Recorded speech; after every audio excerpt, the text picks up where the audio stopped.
የካይሮ ፈረሶች ጉልበት ከርቷቸዋል፣ አቅማቸው ማሿል። ተራራውን ለመንጠላጠል ጉድባውን ለመዝለል ጊዜ አልፈቀደላቸውም። በወጣትነታቸው የዘለሉትን ጥሻ በስተርጅና ለመዝለል ወኔው እንጂ አቅሙን አጥተዋል። ወትሮ ነፍጥ አንጋች የኢትዮጵያ መንግስታት ተቋሚዎችን ሰብሳቢ መንግስት ዛሬ ቀን ተቀይሮ ለራሳቸው መሆን ተስኗቸዋል። የሚሸሸጉበት ጥግ የሚከለሉበት ክንፍ ፍለጋ ላይ ናቸው።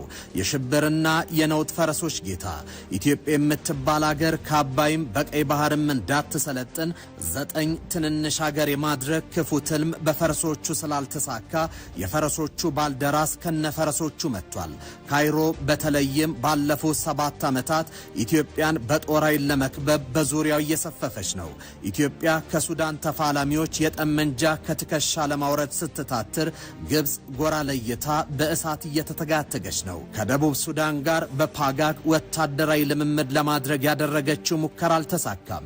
በጅቡቲ የጦር ሰፈር ለማቋቋም ጥረቷ የማይሞከር ተብሎ ውድቅ ሆኗል። በሶማሊያ ሴክተር 3 እየተባለ ከሚጠራውና ኢትዮጵያን የሚያዋስነውን ድንበር ለመስፈር ያደረገችው ጥረት አልሆነም። ከኬንያ ጋር የወታደራዊ ስምምነት ብትፈርምም ኬንያን ከኢትዮጵያ ወዳጅነት መነጠል አልቻለችም። ጀባሃንና ሻቢያን አዋልዳ የኤርትራን የመገንጠል ሂደት ያዋለደች ሀገር ሌላ ተገንጣይ ክልል ለማዋለድ በኤርትራ የሸመቁ የኢትዮጵያ መንግስት ተቋሚዎች ቀለብ ስትሰፍርን ይኖረችው።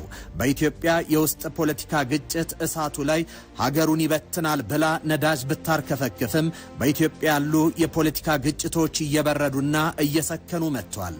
ለድርድር የሚቀመጡ ነፍጥ አንጋቾችም እየተበራከቱ ነው።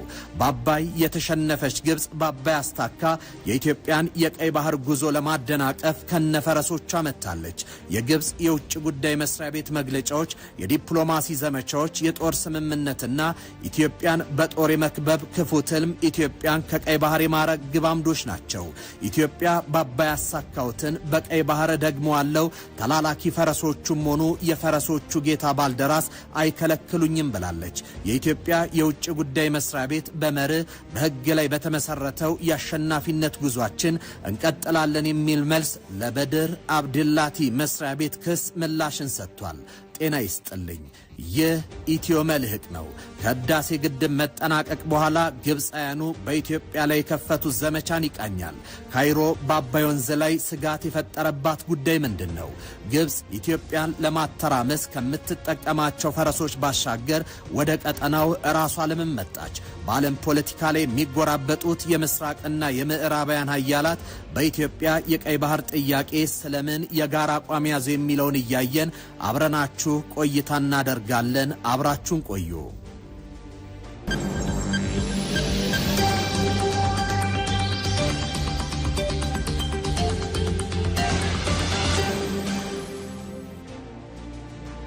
ያን ያሁንበት የገንዘብ እጥረት፣ የቴክኒክ አቅም ውስንነት፣ የዓለም ጂኦፖለቲክሱ አለመመቸት ብዙ ምክንያት ሊነሳ ይችላል።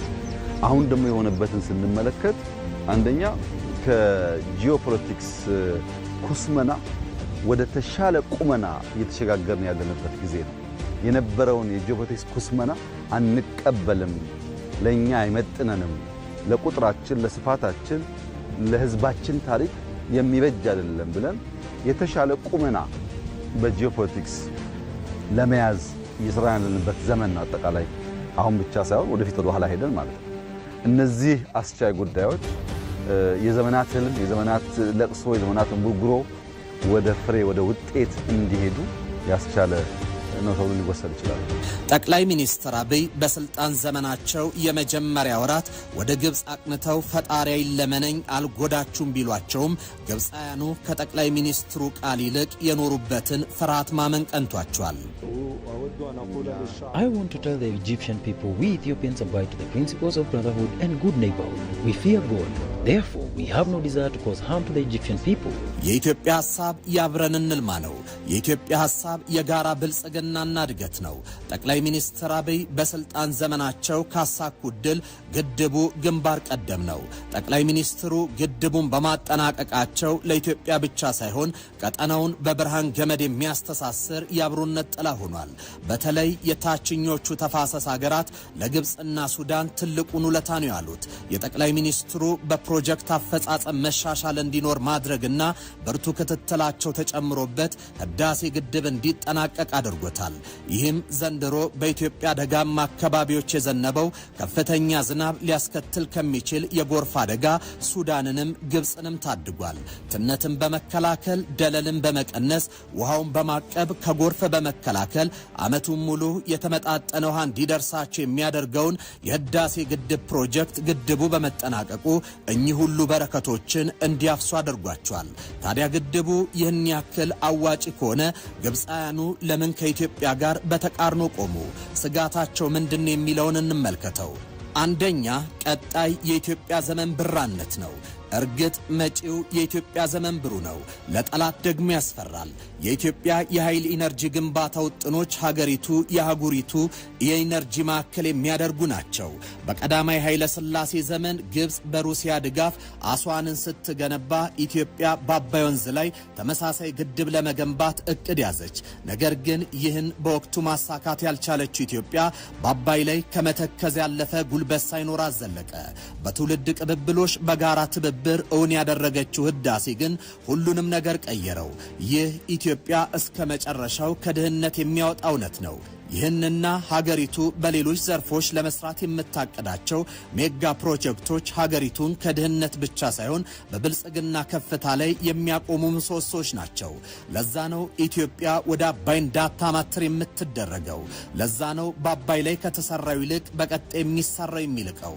ለዛ ነው ኢትዮጵያ በብሔርም በሃይማኖትም ንጦ የአፍሪካ የኢኮኖሚና የኃይል በላይ እንዳትሆን ኢትዮጵያ ውስጥ ችግር ፈጥረው በችግሩ ላይ እንድታተኩር የሚያደርጉ የኢትዮጵያ የነገ ብሩህ ቀናቶቿ ሲመጡ ገናናነቷን ፈርተው ነው።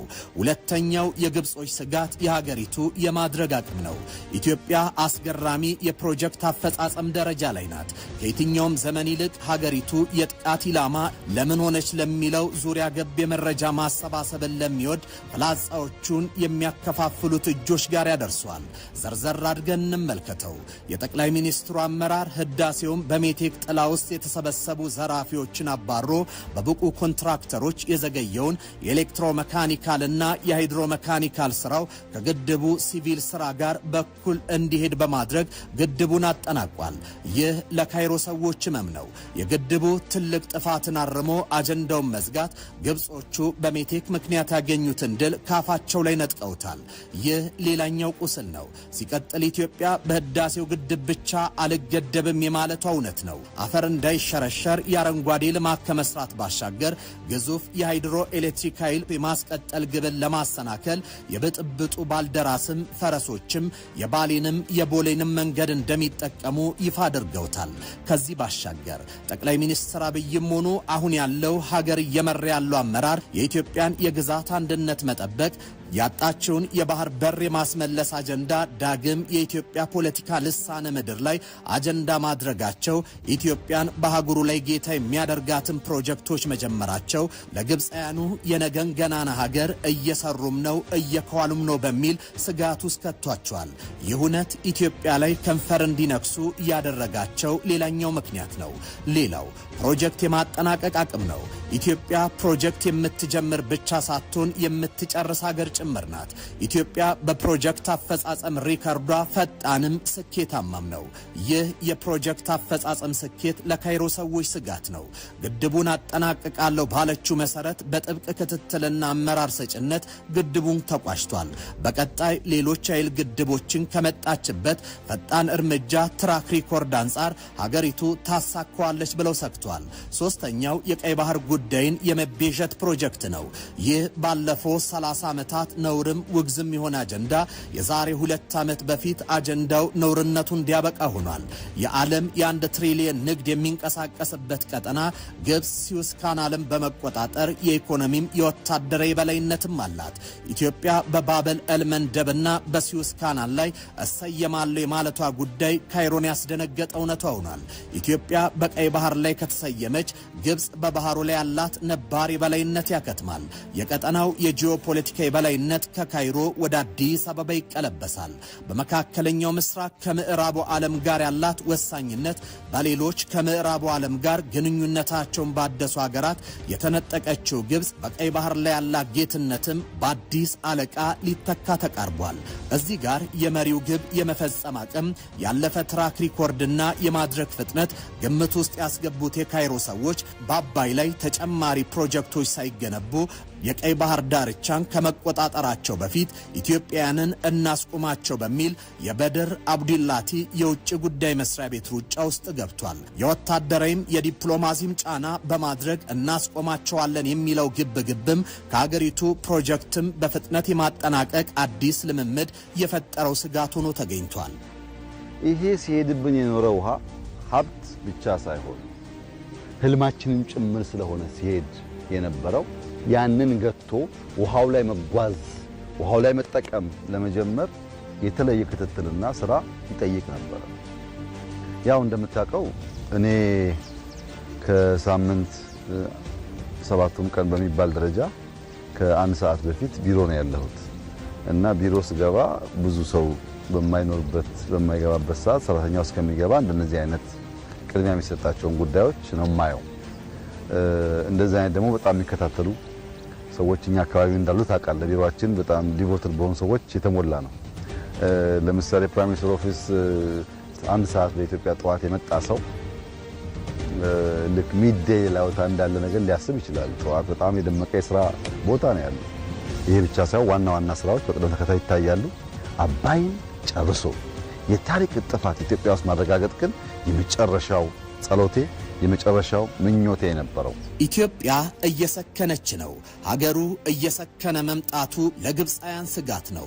በለውጡ የመጀመሪያ ሰሞን ኢትዮጵያ ውስጥ በቀደመው አስተዳደር እኛ ስልጣን ከለቀቀን ተብለው የተቀመጡ የግጭት ቦምቦች ሁሉ እንዲፈነዱ ሆኗል።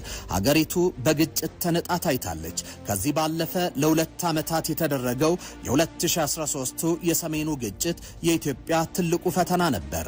ሰሜንዝም በማጥቃት ህገወጥ ምርጫን በማቅናት የተደረገው ምርጫ በፕሪቶሪያው ስምምነት መሰረት እንዲቋጭ ሆኗል። በአማራም በኦሮሚያም ካሉ ታጣቂዎች ጋር እየተካሄዱ ያሉ የሰላም ድርድሮች ውጤት እያመጡ ነው። መንግስት ከእሳት ማጥፋት ስራ ወጥቶ ግዙፍ ፕሮጀክቶችን ወደ ማሰብ ተሸጋግሯል። ሀገሪቱ የቀይ ባህር ዳርቻዎች ላይ ልትወጣ ከጫፍ ደርሳለች። በዓለም አቀፍ ኃይል ኢትዮጵያ በሰላማዊ መንገድ ቀይ ባህርን ትይዝ ዘንድ ሙሉ ድጋፍም ተሰጥቷል። እንዲህ አይነት እምነት በአንድ ሀገር ላይ ካለ የነገ ተስፋ የሚመነጭ ውሳኔዎች ናቸው። የዲፕሎማሲ ድጋፉ ኢትዮጵያ ሰክናለች፣ ነገዋን እየሰራች ነው ለሚል እምነት የተሰጠ ማረጋገጫ ነው። ግዙፍ የማዳበሪያ ፕሮጀክት፣ የጋዝና የኒውክሌር ኃይል ግንባታ ህልም ሀገሩ ላይ የተወረወሩ ድንጋዮችን የግንባታ ጡብ ሆነው ሀገሪቱን እየገነቡ መሆኑን አሳይቷል። ይህ ለኢትዮጵያ ጠላቶች የሚዋጥ አይደለም። የኢትዮጵያን ነገ ዛሬ ለመቅጨት የኢትዮጵያ ጎረቤት ሀገራት ሁሉ ጋር ወታደራዊ ስምምነት ለማድረግ የሚደረግ ሩጫ ከዚህ ምንጭ የተቀዳ ነው። ይህ ብቻ አይደለም። የቀይ ባህር ህብረት በሚል የባህሩ አካል የሆኑትን ኤሚራቲዎችንና እስራኤልን ሳያካትት የተቋቋመው ህብረት ኢትዮጵያን ከባህሩ ዳርቻና በቀጠናው በአባይ ተፋሰስ ላይ ልትከውናቸው የምትችላቸውን ፕሮጀክቶች ለማደናቀፍም ነው። ለዛ ነው የሀገሩን ሰላም ለመበጥበጥ ከውስጥ እስከ ውጭ እየተሰራ ያለው። ለዛም ነው በአባይም በቀይ ባህርም ዘመቻ የተከፈተው። ለዛም ነው ኢትዮጵያን የማበጣበጥ እቅዶች ከመቼውም ጊዜ በላይ በከፍተኛ ፍጥነትና ደረጃ ዘመቻ የተጀመረው። ሆኖም የአባዩ ድል በቀጣዩ በቀይ ባህር ዳርቻን በመቆጣጠር የሚረጋገጥ ይሆናል። ዛሬ ጀምሮ ይሄ ግድብ በተሟላ ደረጃ አልቆ ስራ ከጀመረበት ከዛሬ ጀምሮ የኢትዮጵያ ጂኦፖለቲክስ ኩስመና ታሪክ አበቃ ማለት ነው። የኢትዮጵያ ጂኦፖለቲክስ ቁመና ተሻሻለ ማለት ነው። አደገ ማለት ነው። ይሄ የተሰመረበት ሀቅ ነው። በሁለት ሶስት ምክንያት ላስረዳ እችላለሁ። አንደኛው ለኢትዮጵያ ትልቁ መከራ፣ ትልቁ ችግር፣ ትልቁ ፈተና እስካሁን ባለፈችበት ዘመናት ሁሉ ትልቁ ፈተና አባይ ነው። ሌላው የአባይ ውላጅ ናቸው። ባንዳውም እዚህ የምትሰማው ተዋጉ፣ ተጣሉ፣ የሁሉ የአባይ ውላጅ ነው። ዋናው የኢትዮጵያ ችግር የችግሮች ሁሉ እናትና ባለቤት አባይ ነው የነበረው። ኢትዮጵያ የችግሮች ሁሉ ትልቁን ፈታች ማለት ትንንሾቹ ምንም ናቸው ማለት ነው። ኢትዮጵያ በግብጽ ምክንያት በአባይ ምክንያት የደረሰባትን ጫና በቀይ ባህር አልገጠማትም። ቻይናም ሩሲያም ሆኑ ኢትዮጵያ በሰላማዊ መንገድ የባህር በር የማግኘት ውጥኗን ይደግፋሉ። ጣሊያን፣ ፈረንሳይ፣ እስራኤል፣ ዩናይትድ አረብ ኤምሬቶች ድጋፍን ሰጥቷል። ይህ የኢትዮጵያ ታላቅ ስኬት ነው። ዓለም ግጭት የሚነጠውን የቀይ ባህር ቀጠና ኢትዮጵያ እንድትቆጣጠር ፍላጎቱን ገልጿል። የአሜሪካና የፈረንሳይ ጦር አዛዦች በኢትዮጵያ ተገኝተው ምክክር ያደረጉበት አብይ ምክንያትም ኢትዮጵያ በቀጠናው ያላትን ሰላም የማስከበር ሚናን ለመጋራትና አብሮ ለመስራት ነው። ይህ ለካይሮ ሰዎች ሊሰሙት የማይወዱት ዜና ነው።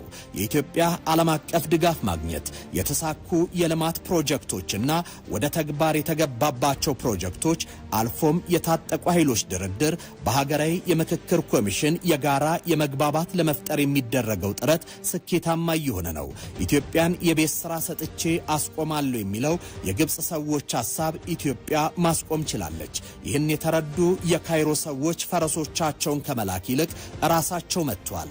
ግዙፍ ህልም ከፊቱ ያለ ኢትዮጵያ ሁሉ በእንዲህ አይነት ሴራዎች ከመውደቅ ይልቅ ሲመቱት እንደሚስማር የሚጠነክር መሆኑን ዳግም ለጠላቶቹ ያሳያቸዋል።